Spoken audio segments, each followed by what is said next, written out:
Hi all welcome to ஜிடிவைஸ் kitchen. First time நம்ம சேனலில் பார்க்குறவங்க சப்ஸ்கிரைப் பண்ணிக்கோங்க. பக்கத்தில் இருக்க பெல் ஐக்கானையும் கிளிக் பண்ணிக்கோங்க. அப்போ தான் நாங்கள் போடுற வீடியோஸோட நோட்டிஃபிகேஷன் உங்களுக்கு வரும். அண்ட் இன்றைக்கி என்ன ரெசிபி பார்க்க போகிறோன்னா சன்னா மசாலா தான் பார்க்க போகிறோம். பூரி சப்பாத்திக்கெலாம் ரொம்ப டேஸ்டியாக இருக்கும். வாங்க எப்படி செய்யறதுன்னு குயிக்காக இப்போ பார்த்துடலாம். இதுக்கு ஒரு குக்கரில் நான் ஒரு 5 hours ஊற வச்ச சுண்டலை வந்து சேர்த்துக்கிறேன். நான் ஊற வச்ச தண்ணியோடு தான் சுண்டல் சேர்த்துக்கிறேன். ஃபஸ்ட்டே வாஷ் பண்ணிவிட்டு அப்புறம் தண்ணி ஊற போட்டிங்கன்னா அப்படியே சேர்த்துக்கலாம். அண்ட் இது கூடவே ஒரு மீடியம் சைஸ் உருளைக்கிழங்கு நான் 2ஆக கட் பண்ணி ஆட் பண்ணியிருக்கேன். அண்ட் இது மூழ்கிற அளவுக்கு தண்ணி ஊற்றிட்டு இதுக்கு தேவையான அளவுக்கு சால்ட் ஆட் பண்ணிக்கலாம். அதாவது ஒரு 1/2 ஸ்பூன் அளவுக்கு ஆட் பண்ணிக்கோங்க. இப்போது சால்ட் ஆட் பண்ணதுக்கப்புறம் மூடி போட்டுட்டு ஒரு 5 விசில் அளவுக்கு விட்டுறலாம். இப்போது ஒரு 5 விசில் வந்துருச்சு. இப்போ ஓப்பன் பண்ணி பார்க்கலாம். சுண்டல் பார்த்திங்கன்னா நல்லா வெந்து வந்திருக்கு. தண்ணி நம்ம ஊற்றுனதை விட கம்மியாக இருக்கும். ஸோ இதை இந்த தண்ணியோடய எடுத்து வச்சுக்கணும். நம்ம கிரேவி செய்கிறப்ப இது இந்த வாட்டரே நம்மளுக்கு யூஸ் பண்ணால் போதுமானதாக இருக்கும். இப்போ இது ஒரு சைடில் எடுத்து வச்சுட்டு மிக்சர் ஜாரில் 2 மீடியம் சைஸ் வெங்காயம் எடுத்திருக்கேன். அண்ட் 10 பல் பூண்டு, ஒரு சின்ன துண்டு இஞ்சி குட்டி குட்டியாக கட் பண்ணி வச்சுருக்கேன். அதை இதை கட் பண்ணி இதில் ஆட் பண்ணிக்கலாம் மிக்சர் ஜாரில். நீங்கள் சின்ன வெங்காயம் யூஸ் பண்ணுறீங்கன்னா ஒரு கைப்பிடி அளவுக்கு சேர்த்துக்கோங்க. அண்ட் இஞ்சி பூண்டு பேஸ்ட்டு இருந்தாலும் நீங்கள் ஒரு டேபிள் ஸ்பூன் அளவுக்கு போட்டுக்கலாம் கிரேவி செய்கிறப்ப. நான் சுண்டல் வேக வச்ச தண்ணி லைட்டாக ஊற்றி இது இப்போ ஃபைன் பேஸ்ட்டாக நம்ம அரைச்சிக்கலாம். இப்போ பார்த்திங்கன்னா நல்லா ஃபைன் பேஸ்ட்டாக அரைச்சாச்சு. இதை ஒரு சைடு வச்சுட்டு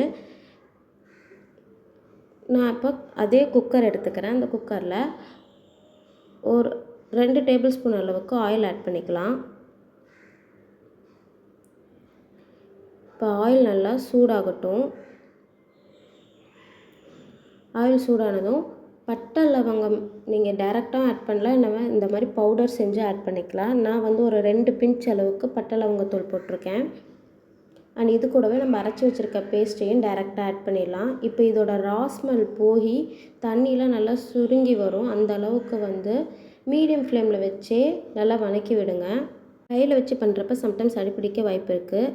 அண்ட் இது கூடவே பார்த்திங்கன்னா ஒரு மீடியம் சைஸ் தக்காளியை நான் கட் பண்ணி வச்சுருக்கேன். இதையும் நல்லா நைஸாக அரைச்சிக்கலாம். இந்த அளவுக்கு அரைச்சிட்டு இதையும் ஒரு சைடு வச்சுக்கலாம்.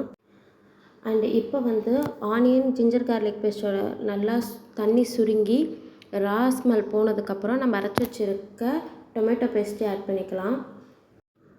அண்ட் இப்போ இதை நல்லா மிக்ஸ் பண்ணி விட்டுறலாம். மிக்ஸ் பண்ணிவிட்டு தக்காளியோட ரா ஸ்மெல் போகிற அளவுக்கு நல்லா வதக்கி விட்டுறலாம். இப்போ இதுலேயே நான் கொஞ்சமாக தண்ணி ஆட் பண்ணிக்கிறேன். தக்காளி அரைச்ச அதே ஜாரில் கொஞ்சம் தண்ணி ஊற்றி ஆட் பண்ணிவிட்டு இதை நல்லா ஒரு 2 நிமிஷம் கொதிக்க விட்டுறேன். கொதிச்சிட்டே இருக்கப்ப இதுக்கு தேவையான மசாலாஸும் ஆட் பண்ணிக்கலாம். ஒரு 2 பிஞ்ச் அளவுக்கு மஞ்சத்தூள், அண்ட் இது கூடவே ஒரு 1/4 டீஸ்பூன் அளவுக்கு ஜீரகத்தூள் ஆட் பண்ணிக்கலாம். அண்ட் இது கூடவே 1 டீஸ்பூன் அளவுக்கு மிளகாய் தூள் நான் ஆட் பண்ணிக்கிறேன். அண்ட் ஒரு 1/2 ஸ்பூன் அளவுக்கு கரம் மசாலா ஆட் பண்ணிக்கலாம். அண்ட் இது கூடவே கலருக்காக 1 ஸ்பூன் அளவுக்கு காஷ்மீரி சில்லி பவுடர் நான் ஆட் பண்ணியிருக்கேன். இப்போ இது எல்லாத்தையும் நல்லா மிக்ஸ் பண்ணிடலாம். அண்ட் இது கூடவே 1 ஸ்பூன் அளவுக்கு மல்லித்தூள் ஆட் பண்ணணும். இப்போ பார்த்திங்கன்னா நான் 1 ஸ்பூன் மல்லித்தூள் ஆட் பண்ணிட்டேன். இதையும் இப்போ நல்லா மிக்ஸ் பண்ணிடலாம். மிக்ஸ் பண்ணிவிட்டு ஒரு 2 நிமிஷம் சிம்லேயே விட்டுறலாம். அண்ட் நான் இதுக்கு சால்ட் ஆட் பண்ணல. ஆல்ரெடி சன்னால வேக போடுறப்ப சால்ட் ஆட் பண்ணனால இப்போ வேக வச்சுருக்க சுண்டலை இதில் ஆட் பண்ணிக்கலாம். உங்களுக்கு தேவைப்பட்டால் நீங்கள் உப்பு எவ்வளோ தேவையோ நீங்கள் போட்டுக்கலாம். இது கூடவே நம்ம வேக வச்சுருந்த உருளைக்கிழங்கை அப்படியே கையிலே லைட்டாக பிசைஞ்சு இதோட ஆட் பண்ணிக்கலாம். நான் தோல் எடுத்து வச்சுட்டேன். இது மசாலா கொஞ்சம் டேஸ்ட்டும் கொடுக்கும் அண்ட் திக்னஸும் கொடுக்கும். அதுக்காக இப்போ நல்லா மிக்ஸ் பண்ணி விட்டுட்டு நான் அகைன் ஒரு விசில் மட்டும் விடுறதுக்காக குக்கர் மூடி போட்டுக்கிறேன். இப்போ இது ஒரு விசில் வந்தால் போதும். அண்ட் இப்போ பார்த்திங்கன்னா ஒரு விசில் வந்துடுச்சு. நான் ப்ரெஷர் ரிலீஸ் பண்ணிவிட்டு காட்டுறேன் பாருங்கள். சூப்பராக சன்னா மசாலா ரெடி ஆகிடுச்சு. அண்ட் இந்த சன்னா மசாலா சப்பாத்தி அண்ட் பூரிக்கு ரொம்ப டேஸ்ட்டாக இருக்கும். மறக்காமல் ட்ரை பண்ணி பாருங்கள். ட்ரை பண்ணிவிட்டு உங்கள் கமெண்ட்ஸை சொல்லுங்கள். இந்த வீடியோ பிடிச்சிருந்தால் லைக் பண்ணுங்கள், ஃப்ரெண்ட்ஸ் அண்ட் ஃபேமிலி மெம்பர்ஸ்க்கு ஷேர் பண்ணிவிடுங்க. அண்ட் தேங்க்ஸ் ஃபார் வாட்சிங்.